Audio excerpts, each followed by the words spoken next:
Welcome back po, Nanay Marie. I-convict na si Sara Duterte! I-convict! I-convict! Sara Duterte, i-convict! I-convict! Sara Duterte, ibalik mo ang pondo ng bayan!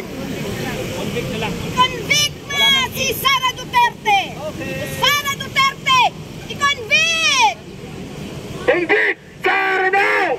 Convict! Sara now! Pwede rin. Ayan po guys. Alam niyo mga kapatid, hindi tayo naririto sa Senado para mang-away, para manggulo, no?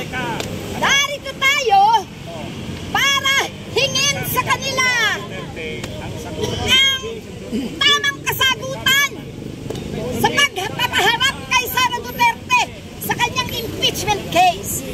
Kung si Sara Duterte ay walang kasalanan, dapat nauuna pa siyang humarap sa naghahamon sa kanya.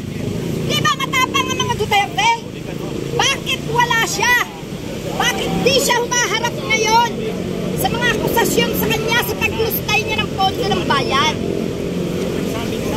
Dapat harapin niya para ang taong bayan makontento. Ang taong bayan ay matahimik. No? Mandita ka ni Marcoleta.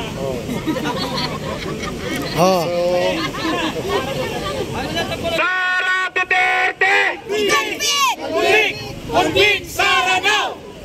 Sara Duterte! Convict! Convict! Convict! Sara now! Senator Escudero! Please lang! Baka pwede naman ikaw lumabas dito. Harapin mo kami. Convict! Sara now!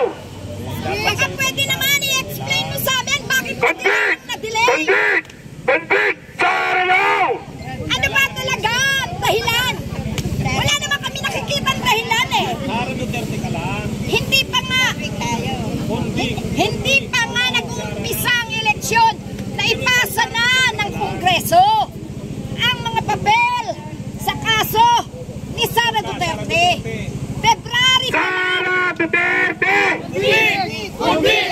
Convict! Sara now! Convict! Convict! Nasaan na? Ang tamang kasagutan. Lumana ang aktres. Lumana ang lahat ng araw. Bukas, ka-11 na. Nasaan? Bakit? Anong nangyari? Bakit kami laging pinapangakuan na lang? Bakit hindi nyo sinusunod at pinakikinggan ang sinasabi at panawagan ng bayan? Hindi magagalit ng bayan kung hindi nyo kami pinaiikot-ikot. Napakasama sa isang leader na ang mismong pinaglilingkuran niya ay pinaiikot-ikot lang, pinangangakuan, pinapaasa. Huwag sana ganyan. No? Sana naririnig mo kami. Nasaan man kayong dalawa ni Sara Duterte? Dapat harapin nyo ang taong bayan. Ipaliwanag nyo lang. Bakit hanggang ngayon hindi nako-convict si Sara Duterte sa dinami-dami ng kanyang pagkakasala? I-convict si Sara Duterte. Nagkasala na siya sa bayan. Yan ang katotohanan. Kung hindi nyo kayang i-convict si Sara Duterte, ang taong bayan ang magko-convict sa kanya. I-convict si Sara Duterte. Power na power si Nanay Marie talaga. Salamat po. Thank you Nanay Marie. Yan sina Aling Marie. Sa kabila naman mga kababayan, kung makikita natin, grabe po ang ralista doon sa kabila mga kababayan, ano? At may kanya-kanya talagang panawagan dito mismo sa harap ng Senate mga kababayan.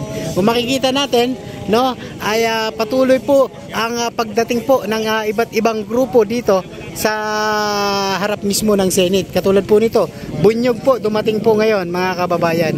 Yan, so maya-maya lamang ay magsisidatingan pa din daw po ito, no? At yung mga iba't ibang grupo, at malaman din natin kung ano pa ang kanilang mga panawagan at hinanaing, no, sa patungkol dito sa case ni VP Sara Duterte, no, sa kanyang kaso.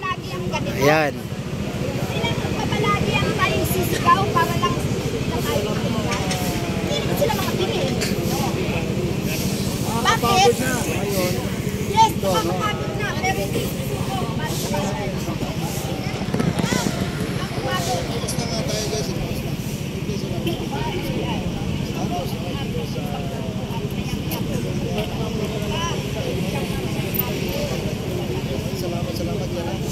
napapasukan na. Clear na siguro ang aking video. Salamat sa mga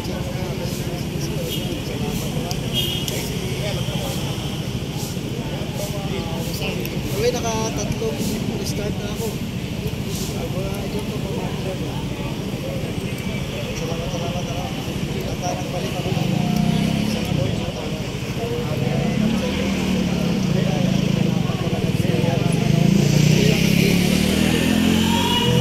Sa kabila po at hindi po marami ng tao dito.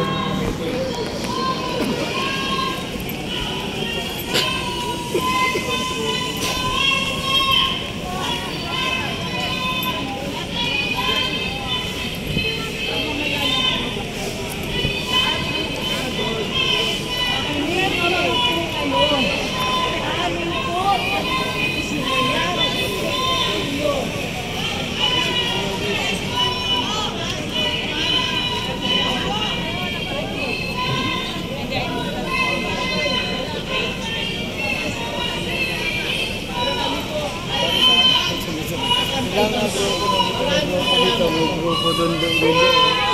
Narinig ako may nagaganda.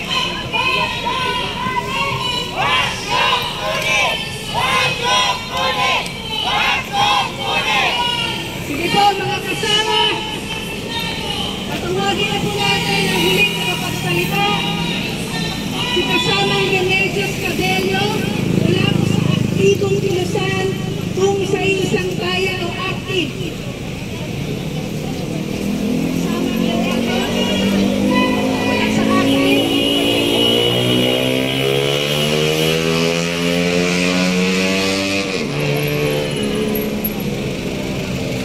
akin, magandang umaga po sa ating lahat. Ako nga pala si Lenny sa aking social skills ng DSW.